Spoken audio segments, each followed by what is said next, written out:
Russell de la Cruz from Bulacan.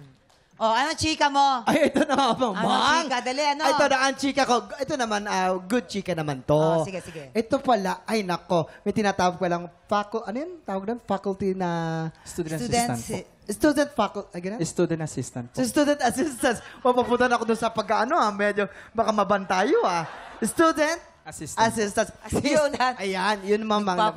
Nagpapaka-marunong-marunungan kasi. Ano, libre na yung mga, ano niya, tuition niya. Wala kang Opo, tuition. Syempre. wala na po akong tuition na Di- binabayaran. Pag ano ba, kunyari, pag wala ang teacher, ikaw na rin ba yung pumapalit din? Tuturo din? Ay, hindi. Ay, hindi naman, kala ko kasi ano ikaw po, na rin. katulong po ng teachers. Ayun, Yan po, sa kasama mga ng teacher. Pag-print po, ayan, pag-encode. O halimbawa, Ayan po. nasi-CR yung teacher. Ikaw muna yung magtutuloy, ganon. Ng sulat, Ganon, maganda. ikaw muna magtutuloy, ganon. Taga-check yung mga Pwede ganun, po. mga Ayun taga-check. po, din. taga-check po ng pala. exam. Kaso nag-LBM ang tagal. No? Graduation na, nandun pa rin. Hindi. MA lang. Hello po, ma'am. Ay, shoutout mo yung school niyo. Skill nyo. Hello po, ayan po. Shoutout po sa ICI College. Yan ng Santa Maria, Bulacan. Ayun naman pala. Hello. Ayan. Hello po. Tignan natin ang ating mga inampalan kung ano nga mensahe nila para sa iyo. Hi, Russell. Hello po. Curious lang ako kung ganyan ba talaga ang tunog mo.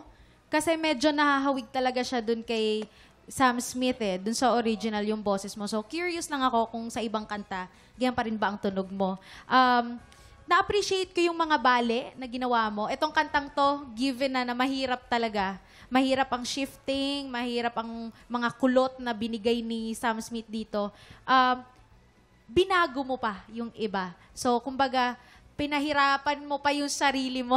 Di ko alam kung anong gusto mo, pinahirapan mo yung sarili mo. Pero, na-appreciate ko yon. Pagdating naman sa transition or pag-shift mo from natural to head, to back to natural voice, medyo, napansin ko lang medyo nahirapan ka, medyo struggled pakinggan yung pagkanta mo dun sa, lalo na sa part ng, napansin ko yon na talagang nag-isip ka kung, nalito ka pa kung ano ang gagamitin mo, nag-doubt ka sa sarili mo kung ano ang gagamitin mo, kung mag-chest ka ba, or mag-head ka, or mag-mix. Kasi pagdating naman dun sa pangalawa ng, nakuha mo na yung technique na kailangan mong gamitin. So, be sure lang next time kung ano yung gagamitin mong placement and technique, okay? Yun lang, nag-enjoy pa rin ako, Russell. Thank you po. Russell, okay. Maganda yung kanta, mahirap yung kanta. Kung yung quality ng boses mo nga talagang ganyan, bagay na bagay yung boses mo dun sa kanta. Maganda yung choice nung pili mo nung kanta na yon. Sa simula lang, medyo naghanap ka ng timing. Medyo nahuhuli lang ng konti yung simula.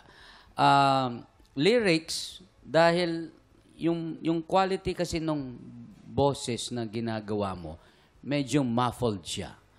So, hindi masyadong clear or distinct ang pronunciation ng mga lyrics. Yun ang problema dun sa ganong klase na quality. So, siguro, mas maganda siguro kung medyo lilinawin mo pa ng konti. Ilabas mo pa ng konti yung boses. Hindi yung nakakulong siya. Head tone kasi yan di ba? Tama ba? Head tone yung ginagamit mo. Siguro, yung head tone mo, haluan mo ng konti pang lalamunan para mas clear. Hindi lahat nandito para mas malinaw. Yung adlib na, yung part na,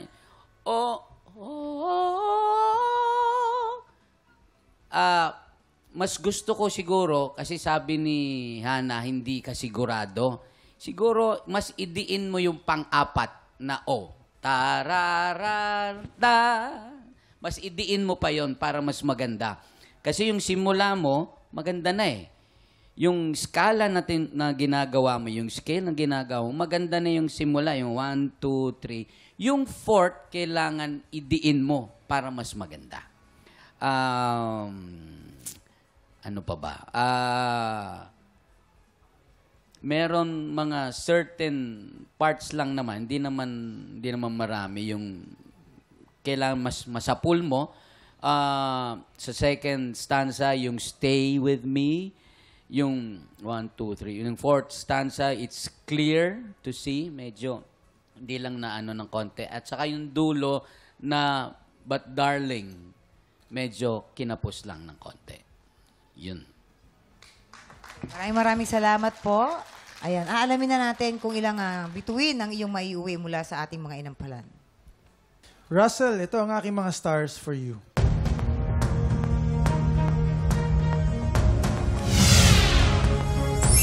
Three stars! Russell, ito naman ang mga bituin ko para sa'yo.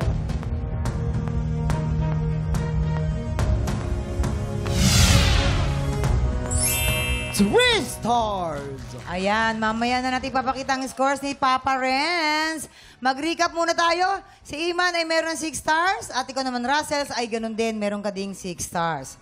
Sinong kalahok kaya ang hahamon sa ating kampiyon ngayon? Tutukan yan sa pagbabalik ng tanghalan ng kampiyon dito sa TikTok Live!